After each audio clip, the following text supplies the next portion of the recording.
Good morning. Good morning. क्या उमर साहब आ गए? जी वो आ गए। ठीक है, हैव अ गुड डे। शुक्रिया।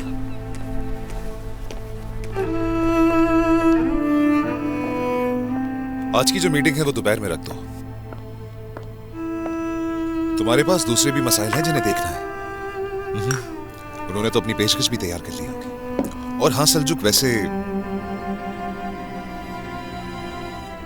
किसी तजर्बाकार को ढूंढो, वो जिसे कारोबार चलाने की समझ हो, जो मेरे साथ मिलकर काम कर सके। ठीक है, राब्ते में रहना मुझसे। खुदा हाफिज। कम चीनी के साथ। समझा नहीं मैं? कॉफी की बात कर रही हूँ, तुम्हें कम चीनी पसंद है ना? कॉफी तो नहीं मांगी थी मैंने तुमसे।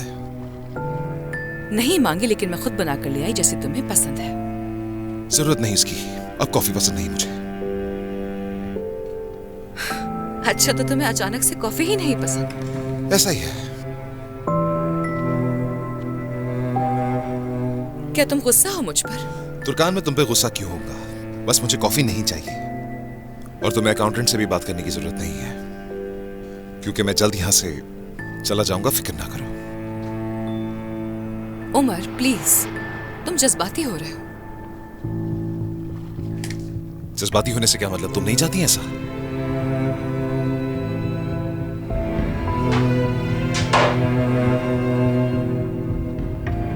जो कुछ हुआ मैं उसके लिए सॉरी करती हूँ। तुर्कान, क्या तुम सुबह सुबह मजाक कर रही हो मेरे साथ? नहीं, कोई मजाक नहीं कर रही। तुम्हारी अम्मी कैसी है? अब क्या होगा? क्या कहा लॉयर ने? कौन सा लॉयर? दिखावा मत करो उमर, छुपाने की जरूरत नहीं है मुझसे। क्या मतलब? कुछ समझ नहीं पा रहा मैं। क्या तुम वाकई कुछ नहीं जानते या फिर तुम मुझे टेस्ट कर रहे हो? तुर्कान, मैं वाकई में नहीं जानता। तुम क्या कहना चाह रही हो? रहने दो इसे। मुझे लगता है शायद कोई गलतफहमी हो गई है। रुको रुको, एक मिनट। अगर तुम कह रही हो तो कुछ तो जरूर हुआ होगा। बताओ। कुछ भी नहीं। तुर्कान, मैं कह रहा हूं, बताओ क्या हुआ है। तुम्हारी अम्मी इस वक्त पुलिस की हिरासत में है, जेल में। क्या?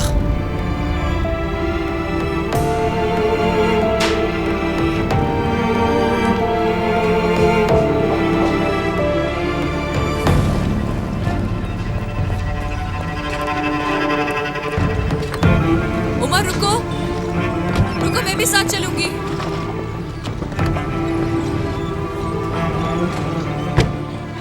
तुम कहां तुर्कान? तुम्हें अकेला नहीं छोड़ूंगी मैं। गाड़ी से उतरो प्लीज। नहीं उतरूंगी, साथ जाएंगे। तुर्कान, क्या करोगी चल के? पुलिस स्टेशन में तुम्हारा क्या काम? उमर तुम्हारे साथ होंगी और क्या, बस चलो।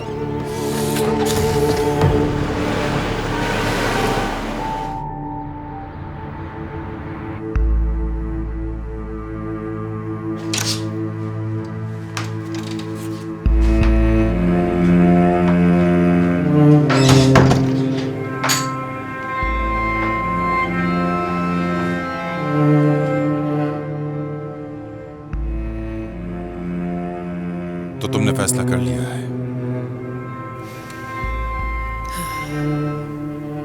सिर्फ 18 साल की थी मैं जब तुमसे शादी हुई मेरी, लेकिन तुमने मुझे कभी अपनी बीवी नहीं समझा, अपनी माँ का गुलाम समझा मुझे। तुम्हारी माँ मुझ पे जुल्म करती गई, लेकिन तुमने कभी भी आवाज नहीं उठाई, सिर्फ देखते रहे खामोशी से। तुमने कभी मेरा साथ नहीं दिया उज़ैर। और जब तुम्हारी वालदा बीमार हो गई और बिस्तर पर पड़ गई, उस वक्त मैंने उनका ख्याल रखा, उनकी देखभाल की। एक दिन जब मैं उन्हें वॉशरूम में नहला रही थी, तब उन्होंने मुझे पहली बार मोहब्बत से देखा। मेरा हाथ पकड़ा उन्होंने, चूमा मेरे हाथ को, मुझे प्यार से गले लगाया उन्होंने।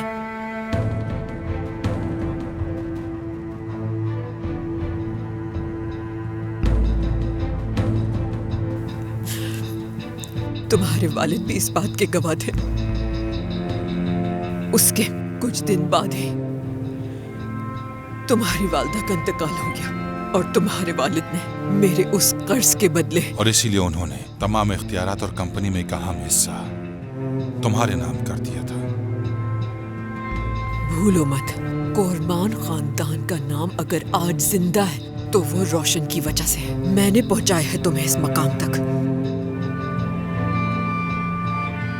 उस कम उम्र रोशन के आंसुओं को मैंने हीरो में बदल दिया, एक एक करके।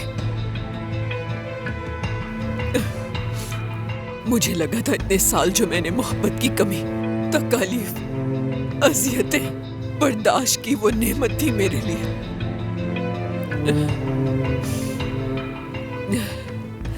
लेकिन आज मुझे अंदाजा हुआ कि उसका कोई फायदा नहीं था, कोई फायदा नहीं। मेरा बेटा उमर भी है मेरी जिंदगी में। मैंने उसके लिए खुद को खड़ा किया, दिन रात मेहनत करके वो हासिल किया जो आज मेरे पास है। और मेरी ये मेहनत की कमाई आज तुम मुझसे लेना चाहते हो उज़ैर।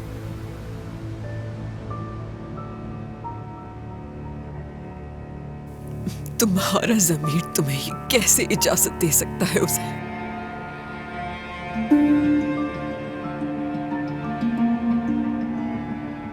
लेकिन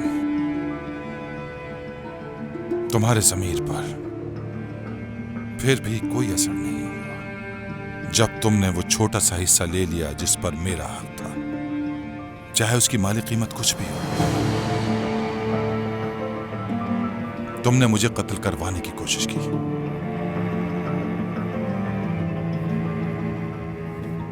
मगर मैं फिर भी तुम पर तरस खाता हूं, यकीन करो।